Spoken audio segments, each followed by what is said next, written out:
어디서도 볼 수 없는 조합으로 진행되는 4주간의 AI 특강 시리즈 지혜의 밤에서 만나보세요.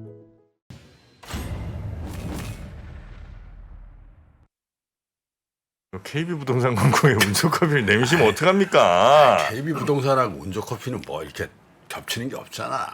이거 라이벌이냐? KB부동산인데는 뭐 다른 증권회사 뭐 다른 금융. 아니 그러니까 KB부동산 여러분들 KB부동산에 말 못할 고민 있으시다면 KB부동산 앱 켜서 사연 남겨주시고요. 정프로의 집으로 3%의 집으로 해서 또 그 사연들 해결해 드립니다. 나는 뭐 운조커피 저 전속이고 자기는 집으로 전속이라 이거지. 무슨 말씀이세요? 네, 우리 3% 또 도와주신 여러 광고주분들 감사합니다. 자, 그러면 우리 권순우 팀장 모시고 또 뉴스 어떤 것들인지 한번 살펴봐야죠. 권 팀장님 어서 오십시오. 네, 안녕하세요. 3프로TV 권순우 취재팀장입니다. 네, 반갑습니다. 오늘 점심 좀 사주라고. 누굴요? 아들 없는 동안 여기서 엄청 고생했잖아. 아, 권순우 팀장님이 그 자리의 무거움을 느끼며 정프로님 역시 대단하시다. 그렇습니까? 그런 걸 많이 느꼈고요. 아유, 돌아오신다 그래가지고 네네. 미국장 빠졌습니다. 뭔 소리예요, 갑자기? 지수 같이 보시죠. 지수 볼까요? 네. 다우존스 0.42% 하락했고요. 나스닥 0.35%, S&P 500 0.21%. 시작하자마자 내리꽂는 이런 장세를 본 거는 참 오랜만인 것 같습니다. 정프로님이 움직이신다는 소문이 미국까지 난 것 같습니다. 아하, 오늘 시장 한번 좀 봐야 되겠네요. 예. 근데 지난주에 진짜 많이 올랐네요, 보니까. 예, 계속 올랐었습니다. 네. 근데 미국장 좀 빠졌던 이유로는 뭐 일단 소매 판매가 발표가 됐는데 그 계절 조정 기준 전월보다 한 1% 정도 줄어든 것으로 집계가 됐어요. 그리고 월스트리트 저널이 집계한 시장 예상치가 한 0.5% 감소 정도였거든요. 네. 근데 1% 감소니까 감소폭이 한 2배 정도 됐었던 겁니다. 2월에 미국 소비가 0.2% 줄어든 데 이어서 이제 소비의 그 감소폭이 좀 더 커진 건데요. 다들 아시다시피 소비는 미국 GDP의 한 3분의 2 정도를 차지해서 네. 미국의 소비는 경제에서 차지하는 비중이 굉장히 큽니다. 근데 이게 좀 소매가 둔화되는 모습들이 나타나다 보니까 경기 둔화에 대한 우려가 조금 더 커진 것으로 보입니다. 근데 의외로 1분기 어닝 시즌이 되고 있는데 금융회사들 실적이 괜찮습니다. 잘 나왔다며. 네, JP모건, 시티그룹, 웰스파고가 다 시장 서프라이즈, 어닝 서프라이즈를 좀 기록을 하면서 대형 은행들은 그렇게 좀 타격을 입지 않은 것으로 좀 나타나면서 약간 좀 안도하는 모습도 나타나고 있습니다. 왜 한숨 쉬어? 아니 지금 제가 이제 사실 제 계좌를 미처 이제 확인을 계속 못 하고 있다가 오늘 처음 와서 보는 거야? 아니 처음까지는 아닌데 와 몇 개 좀 있네요 진짜. 왜? 아니 이거 지금 확인하셨군요. 제가 이제 뭐 계좌는 이미 제 오픈돼 있는 게 많으니까 언제 한번 저 바이오 애널리스트가 오셨었어요. 그래서 뭐 이런저런 얘기하다가 뭐 아마 그 툴젠 얘기가 좀 나왔을 건데 제가 가기 전에 아닌가 보다 이번에도 그래서 다 팔고 갔거든요. 팔고 갔다고요? 예. 와. 아니 그거 팔아서 저기 비행기표 한 거 아니야? 야, 그렇게 힘들어? 야, 지난주에 무슨 일이 있었던 거야, 툴제는. 금요일에 아니, 고가가 원래 없었잖아. 아니, 고가가 그때 한번 15%. 그 바이오 애널리스트가 오셔갖고 뭐 이런저런 얘기하다가 툴젠이 또 뭐 무슨 소송건이 있는데 하여튼 뭐 그거 좀 해결되면서 뭐 괜찮다 이런 얘기가 좀 있었거든요. 그래서 그래요? 들어갔다가 툴젠 고맙습니다. 자, 미국 거시경제 얘기하다가 갑자기 툴젠으로 살짝 자, 돌아왔습니다. 뉴스 빨리 해야죠. 저 이런 얘기 하지 마세요. 첫 번째 뉴스는 옐런 장관이 추가 금리 인상 불필요하다. 네. 그러니까 옐런 재무장관이죠. 이제 옐런 장관. 금리 인상 불필요하다는 얘기를 하고 있었는데 근거는 저깁니다. 그 실리콘밸리 은행 파산의 여파로 은행들이 대출을 좀 줄이고 있다. 그러니까 굳이 금리 인상할 필요가 없다라는 얘기를 했습니다. 그러면서 은행들은 좀 더 신중해지려 하고 있고 이미 대출 기준이 강화하던 은행들이 이번 일로 대출 제한을 좀 더 강화할 수 있다. 이런 움직임은 연준의 추가 금리 인상 필요성을 대체할 수 있다라고 좀 주장을 했습니다. 그리고 인플레이션이 진정되는 가운데 경제가 완만하게 성장하고 강한 노동시장이 이어질 거다. 굉장히 미국 재무장관스러운 얘기를 한 거긴 해요. 근데 일단 그 부분에 대해서 좀 경제학자들의 시각도 어제 좀 보도가 됐는데요. 그 연내 금리 인상 가능성에 대해서 한 60% 정도의 경제학자들이 부정적인 시각을 네. 나타냈습니다. 이게 한 62명 정도를 대상으로 월스트리트저널이 설문조사를 한 건데요. 연준이 올해 안에 기준금리를 인하할 것 같으냐라고 했을 때 인하할 거라고 대답을 했던 사람이 한 39% 정도. 올해 안에. 예, 인하를 안 할 것 같다는 사람이 한 61% 정도 됐습니다. 근데 이게 지난 1월에 설문조사를 했을 때는 한 50대 50 정도 됐었거든요. 근데 금리 인하를 안 할 거다라는 사람이 60%로 늘어난 것으로 금리 전망이 조금 더 긴축적으로 갔다라고 좀 보고 있는 것 같아요. 그리고 이게 최근에 좀 들었던 얘기 중에 좀 흥미로웠던 거는 IMF 쪽에서 그 미국 경제에 대해서 다소 좀 보수적인 시각들을 좀 드러내는 게 있고 네. 또 하나는 좀 IMF하고 그 IMF가 계속 얘기하는 게 디커플링 좀 하지 마라. 아 미국은 미국만. IMF가 미국 쪽에다 대고서 그 그러니까. 얘기를 자꾸 해요. 그러니까 지금 안 그래도 경제도 안 좋은데 자꾸 네. 디커플링하고 보호무역주의하고 뭐 이러면은 글로벌 경제에 별로 안 좋을 거다. 이런 미국만 얘기. 마이웨이 가가지고 주변국 다 죽이지 말고 이런 얘기죠. 예, 그런 얘기였었잖아요. 근데 그거를 제가 좀 그쪽에 대해서 좀 잘 아시는 분을 얼마 전에 좀 만났었어요. 네. 근데 그 게오르기바 총재, 그 IMF 총재하고 그 옐런 장관하고 사이가 별로 안 좋다고 그러대요. 아 그래요? 같은 여성인데. 아, 같은 여성이라고 사귀셨습니까? 아니 뭐 아니야 팩트를 얘기해도 뭐라 그래? 같은 여성인데는 무슨 반응이에요? 게오르게바 여성이고 네. 앨런도 여성이에요. 그렇죠. 그러니까 그게 제가 이제 국제금융 시장에서 이런 거 많이 다루시던 분하고 좀 얘기를 했던 건데 이게 보통 그 미국 재무부가 IMF에 대한 거부권을 가지고 있어서 그 달러의 어떤 패권을 유지하는 구조로서 IMF, 월드뱅크를 중심으로 한 그 재무부가 있고 페드가 있고 뭐 이렇게 있대요. 몇 가지 기구들이. 근데 이게 예전에 재무부가 이제 거부권 딱 쥐고서 IMF를 좀 쥐락펴락하면서 밑으로 봤지. 밑으로 그쵸. 봤다니까. 아 재무부가 IMF를 그럼 실질적인 주인 형사를 행사를 했단 말이지. 예, 그래 왔었는데 이 게르기에바 총재가 하는 행보가 약간 그 이분은 굳이 따지자면 예전에 중국하고 조금 친한 측면이 좀 없잖아 있었다 그러더라고요. 그러면서 그 옐런 장관하고 이제 게르기에바 총재가 얘기하는 그 온도차를 보면은 요새 조금 다르거든요. 그래가지고 오늘 옐런 장관 발언을 보면서 그 파월 의장이 했던 얘기랑도 조금 또 온도차가 좀 있잖아요. 그래서 그런 부분들도 이제 국제금융시장에서의 그 우리는 이제 국제금융시장이라 그러면은 이제 네. 우리가 손댈 수 없는 게 받아들여야 되는 항목으로 좀 보게 되는데 네. 이런 인물 간의 특성들도 이렇게 한번 같이 살펴보시면 좀 네네네. 흥미롭게 보실 수 있지 그러니까 않을까. IMF는 이게 뭔가 이렇게 막 그 국제 금융시장에 굉장히 적극적인 플레이어야 아니면 뭔가 이렇게 지표 같은 거 좀 많이 발표하면서 그냥 알려주는 정도. 여기는 좀 플레이어지. 왜냐면 플레이어 쪽이에요. 여러 가지 기구가 있잖아. 예. OECD도 있고. 예. 근데 OECD는 진짜 그야말로 통계청. 예. 전 세계인의 통계청이라고 보는 게 낫고 IMF는 직접 돈을 머니터리 펀드잖아. 펀드. 인터내셔널 머니터리 개입을 많이 펀드. 하고. 아 그럼요. 예. 만약에 돈 떨어지는 국가한테 IMF는 저승사자입니다.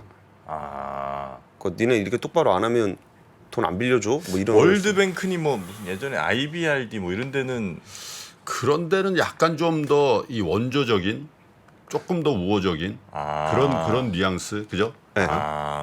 근데 성격들이 좀 다르군요. 그러니까 전략적으로 월드뱅크는 저소득 국가들한테 이게 달러를 쫙 그러니까. 풀어주는 그런 역할을 하면서 그 약간 좀 달러 패권의 기준으로 보면은 그 개발도상국들이 이제 달러를 계속 이제 빌려 쓰게 되잖아요. 네.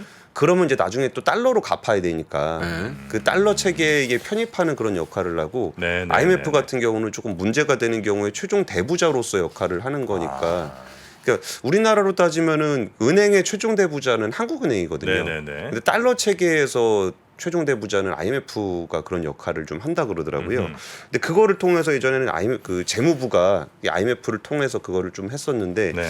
요즘에 그 IMF하고 재무부하고 조금 온도차가 다른 모습들이 나타나고 있습니다. 알겠습니다. 자, 첫 번째 뉴스 봤고요. 네. 두 번째 뉴스는요? 두 번째 뉴스는요. 이번에 중국 관련한 뉴스를 좀 전해드리려고 해요. 제가 요즘 중국 뉴스 좀 많이 전해드리는 편인데 왜 제가 중국 뉴스를 자꾸 전해드리냐면은 뭔가 이게 중국의 리오프닝에 따라서 한국의 어떤 경제 성장을 좀 기대를 했었는데 생각만큼 그런 효과가 좀 잘 안 나타나고 있어요.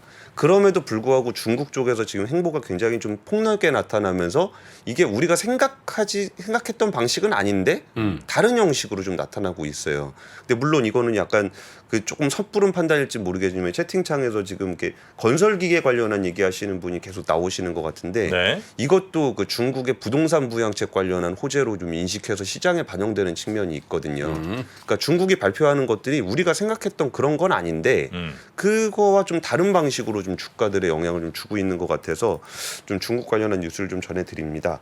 그 제목이 중국 한국의 손 내밀기 CCTV 일주일 새 2차례 한국 기업 인터뷰라는 얘기 제목의 기사예요. 손 내밀기?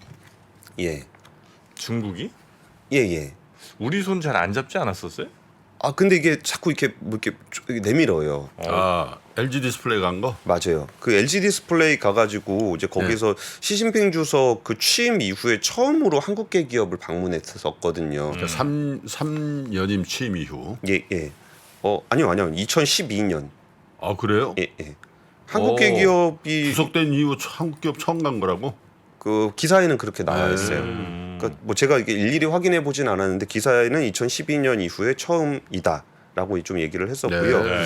이게 이번에 CCTV가 중국 관영 방송이잖아요. 거기서 뭐 굳이 그날 중국 수출입 상품 교역회라고 굉장히 큰 무역 박람회이긴 합니다. 네. 근데 CCTV가 그 우리나라 중소기업 그 휴대용 가스버너 생산하는 업체를 방문을 해서 거기에 대한 인터뷰 해가지고 좀 시장 어떻게 보냐 이런 얘기를 좀 했었다고 하고. 가스번호? 예, 휴대용 가스버너. 회사 이름이 뭔데요? 그 기사에 따로 나와 있진 않아요.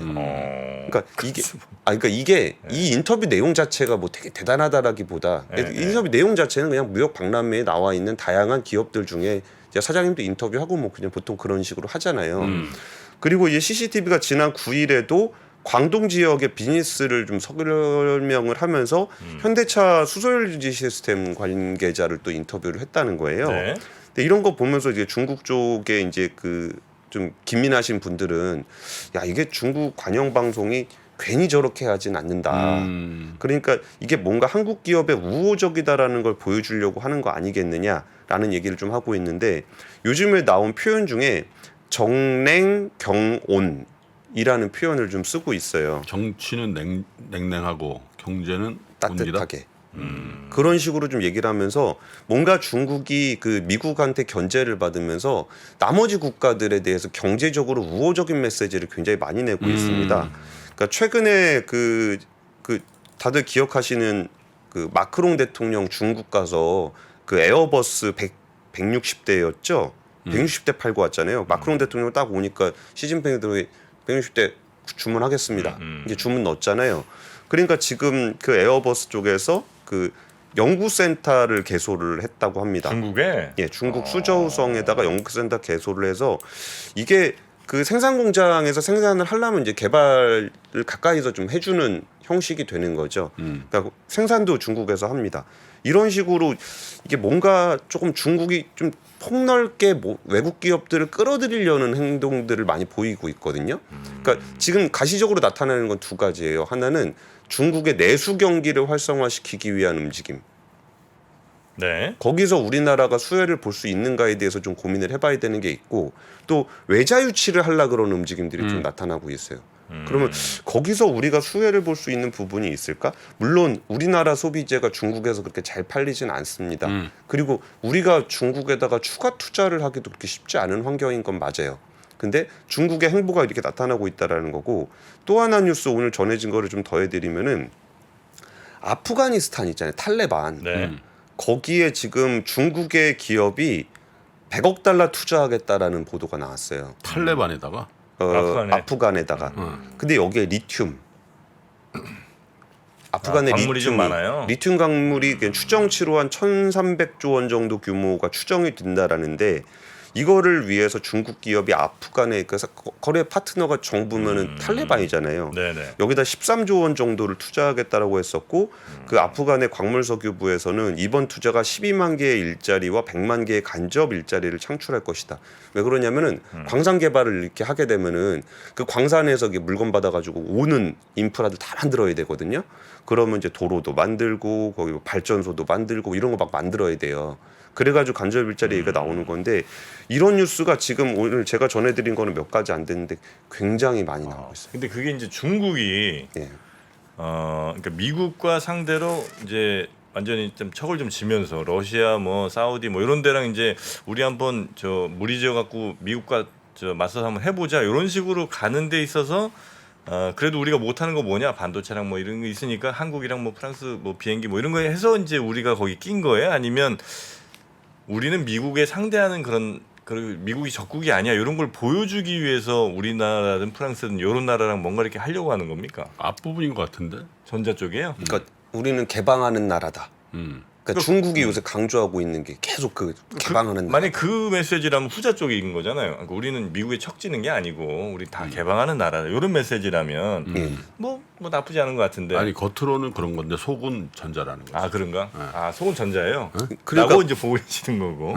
그러니까 그 부분을 네. 판단하기가 되게 어렵다는 아, 그래요? 거예요. 그러니까 우리가 그거는 이제 속내까지는 알 수 없지만, 그러니까 속내를 자꾸 파악하려 그러는 거는 그럼 우리가 지금 뭐 해야 되느냐를 판단하려 그러는데 네. 그 판단이 되게 어렵다는 거예요. 여기서 그 중국에서도 이제 뭔가 계속 이렇게 자꾸 손을 내밀고, 근데 거기서 그 전에 하던 거 보면은 뭔가 좀 그러니까 중장기적으로 우리가 계속 중국이랑 이렇게 신규 투자해서 갈 수 있을까에 대한 고민이 되는 거고 그런 상황이 되다 보니까 지금 우리 기업들이 좀 어려워하는 거죠. 네네. 자 그러면 중국 관련 뉴스 우리 계속해서 좀 추적하면서 다른 전문가분들 이야기도 뭐 한번 CCTV 들어보도록 하고요. 두개 하는 게 중요한 게 아니라 관광객을 단체를 보내야지. 그 부분 관련한 그거 뉴스 빨리 해야지. 잠시만요. 그 부분 관련한 뉴스도 있었거든요. 그거라도 좀 해줘야지 뭐. 근데 제가 이제 이번에 또 동남아 순방을 전 그 다니지 중국 않았어요. 사람 많디? 없더라고요. 제가 그래서 그 유심히 봤습니다. 우리 말고 또 중국 관광객들 얼마나 있나. 이걸 좀 제가 또 시장에 대한 이해를 높이기 위해서 계속 봤거든요. 근데 뭐 없던데? 그럼 누가 있어? 그러니까 뭐 한국 관광객들이 있고 그다음에 뭐 유럽이나 뭐 이런 데들 관광이 있는데 중국말은 안 들려요. 뭐 베트남 관광객들 좀 있었던 것 같고. 베트남? 근데 중국말은 잘 못 듣겠더라고요. 베트남 사람들이 필리핀 가서 논다 이거예요? 뭐 있더라고요. 오. 예. 물론 이제 굉장히 적은 저 데이터긴 합니다만 제가 보기에 중국 관광객들이 막 보이는 느낌이 없더라고요. 하긴 그렇긴 한 것 같아. 나도 지난번에 갔더니 예. 그 중국 사람들 별로 안 온다 그러더라고. 아 그렇습니까? 아직 이렇게 안 열었나 봐. 그런 것 같아요. 아직 안 연 것 같아요. 예, 그래서 거기에 관련한 뉴스들이 그 좀 증거사 리포트들 쪽에서 조금 나오는 게 있는데 그 면세점 업계에 따르면 올해 1분기 내국인 매출액이 한 롯데면세점이 400%, 신세계면세점이 680%, 뭐 이렇게 늘어나고 있다라는 거예요. 근데 이게 이제 중국 인바운드 증가 수에는 면세라는 평가를 증권사들 쪽에서는 좀 보고 있어요. 그러니까 이제 소형 따이공들이 좀 들어오고 있는 듯한 모습들을 나타내고 있다라는데, 그러니까 그런 효과가 좀 있긴 있습니다. 그리고 중국 입국자도 그 4월 경제 동향 자료를 보면은 방한 중국인이 3월 기준입니다. 전년 대비 한 500% 정도 증가는 했대요. 물론 그 전년이 상하이 봉쇄했을 때니까 기저가 네네네. 워낙 낮다는 측면이 있는데 한 8만 명 내외로 추정이 되는데 그 올해 1월에 2만 5천 명, 2월에 4만 6천 명, 3월에 8만 명이니까 늘어나고 있는 거는 맞아요. 근데 우리가 기대했던 거는 이거보다 훨씬 더 아하. 개선되기를 좀 기대를 했던 부분이라 이런 부분들에 대한 변화를 그러니까 우리가 원래 예상했던 거랑 좀 다르면 그럼 실제는 어떤가를 또 계속적으로 확인을 해봐야 되는 거잖아요. 네네. 그래서 그 좀 관련 뉴스를 좀 준비해봤습니다. 알겠습니다. 자, 여행사에 한번 직접 한번 탐문해 보겠습니다. 제가 네. 이건 네? 제가 여행사 아는 분 있어요. 아 그래요? 예. 괜히 또 우리 또 김프로님 여행 상품 알아보지 마시고요. 아니 그게 아니고 여행사에 예. 아, 여행사 실질적으로. 최근에 여행사에 네. 경영진 분을 한 분을 사귀게 됐어. 어허. 그래서 여쭤보려고. 아 좋습니다. 자 그리고 이제 세 번째 뉴스 가봐야죠. 세 번째 뉴스는 네. 짧게 전해드리겠습니다. 조금 식상한 뉴스이실 수도 있을 것 같은데 그 WTO 그러니까 세계무역기구죠. 그리고 거기랑 한국무역협회가 집계를 했는데 그 전 세계 수출에 한국 수출이 차지하는 비중이 2.7%로 금융위기 이후에 가장 낮은 수준으로 떨어졌다. 원래 몇 %였는데요? 원래 제일 높았을 때가 3.23% 정도. 근데 지금은 2.7. 7. 그러니까 이게 뭐 비율 자체로 별로 아닌 것처럼 보이지만 이게 전 세계 무역에서 차지하는 비중이기 때문에 우리 걸 누가 갖고 갔죠, 그러면? 그 부분까지는 조사가 좀 너무 안 됐군요. 예리하게 들어오셔서 네. 그럼 중국도 그렇게 늘어나진 않았을 거 아니에요. 중국도 지금 이 상황에서. 예, 국가별 비중을 보고 오진 않았습니다. 네. 그래서 간단히 한다 그랬구나. 수가 없었네. 네, 쉽지 여튼 않네요. 우리나라 세계 수출 점유율이 좀 줄었다. 예. 금융위기의 최저다. 예, 근데 이 부분이 국가적인, 그러니까 국내적인 측면에서 보는 거예요. 우리나라가 너무 메모리 반도체 위주로 수출 증가를 해왔던 부분들을 좀 균형이 안 맞는 부분들에 대해서 좀 그동안 좀 준비가 좀 덜 돼 있었던 거 아닌가라는 지적이 좀 나오는 겁니다. 그래서 주력 수출 품목이 반도체인데 그 전체 수출에서 차지하는 비중이 한 20% 정도까지 갔다가 올해는 한 13.6%까지 줄어들었다는 거예요. 근데 그거가 이제 그런 거죠. 이제 예를 들면 반도체 가격과 물량이 다시 예년처럼 회복되면 그 자연스럽게 예전의 그 점유율 3.3 뭐 이렇게 회복되는 거예요. 예. 갈 수는 있는데 그러면 문제는 없는 거잖아. 그런 문제는 없는 건데 이게 과연 우리나라 중간재 수출이 중국으로 들어가는 게 엄청나게 많잖아요, 반도체가. 그럼 그거를 다 회복할 수 있을 것인지에 대한 것이 퀘스천이 하나 있는 거고, 또 하나는 중국에서 이제 미국에서 반도체를 못 쓰게 하다 보니까 자국 반도체 쓰는 수요가 굉장히 좀 높아질 거다라는 전망들이 있어요. 물론 그 중국 반도체가 한국 거랑 비교해 보면은 상대도 안 될 정도로 좀 수준이 높진 않은데 네. 그럼에도 불구하고 이제 자국 내재화를 하지 않을 수가 없는 상황이라고 판단을 하다 보니까 이게 좀 떨어지더라도 이렇게 써주는 식의 행보들이 나타날 거라고 좀 보는 거예요. 네, 네, 네. 그래가지고 우리가 좀 기대했던 거는 뭐가 있냐면은 이번 요새 나오는 거 중에 좀 수출 잘 되는 게 한 자동차 정도가 좀 있거든요. 근데 자동차 수출이 진짜 반도체를 대체할 정도로 좀 클까? 라는 부분에 대해서 약간 퀘스천이 있는 거고, 네. 그 다음에 좀 고민이 되는 건 2차 전지가 좀 그거 지금보다 훨씬 더 좀 사이저블하게 좀 나와주면 좋지 않을까라는 생각이 좀 있는 건데 2차 전지는 두 가지가 좀 걸리긴 해요. 한 가지는 이게 그 셀 자체를 국내에서 만들기보다는 자동차 회사 옆에 있는 경우가 좀 많거든요. 수출로 안 잡힌다는 거죠. 아니 그러니까 해외에서 만드는 경우가 많다는 그러니까 거예요. 해외에서 만들면 수출 안 잡히잖아요. 그렇죠. 네. 예, 그리고 여기에 이제 그러면 소재 같은 경우는 국내에서 좀 만들 수가 있는데 소재는 아직까지는 중국 의존도가 좀 높아요. 네. 물론 이게 뭐 24년, 25년 넘어가면 좀 더 낮아질 건데, 그러니까 시차, 그러니까 메모리가 그래도 좀 회복이 좀 줄었을 때 이게 바로 이게 대체가 되는 게 아니라 약간의 좀 시차가 좀 있다라는 점이 그러니까 좀 아쉽다는 우리나라는 거죠. 반도체 좋고 2차 전지 좋고 자동차 좋으면 점유율 그러면 확 올라가겠네. 그러면 네. 가는 거죠. 근데 만약에 이제 저 미국에서 저 셀 만들어요. 2차 전지 만들어. 예. 그래서 이제 잘 팔아요. 예. 그 돈을 어쨌든 우리나라로 보낼 거 아니에요. 잘 안 보내더라. 근데. 안 보내요? 네, 거기서 현지 투자 계속하고 아, 그래요? 현지 법인이 다 갖고 있더라. 아. 과실송금 잘 안 해.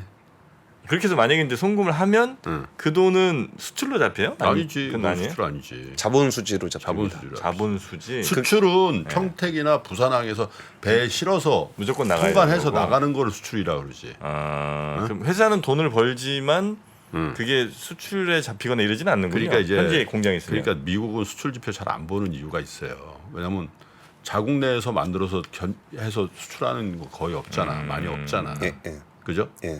그리고 뭐 북한에서 수출이라는 게 다 서비스예요. 넷플릭스 이런 거 보면 그렇지. 그러면 돈은 가잖아요. 그렇지. 근데 그건 그거 수출은 수출 안 아닌 거- 잡히지. 아, 그래요. 그게 약간 일본 스타일. 일본은 해외 자산이 되게 많아서 그러니까 수출에서는 무역 수지는 별로 안 좋은데 자본 수지라 그래가지고 거기가 해외 투자 이런 거 우리가 서학개미 분들이 배당 받고 그러면 국내로 달러가 들어오잖아요. 그런 게 되게 많아요. 일본은. 그래서 그것이 조금 다른 측면이 있죠. 우리나라는 무역 수지가 되게 좋은 편인 거고. 그러면 무역 수지는 안 좋아도 경상 수지는 되게 좋을 수도 있겠군요. 그렇죠. 네. 구조에 따라서. 그렇죠.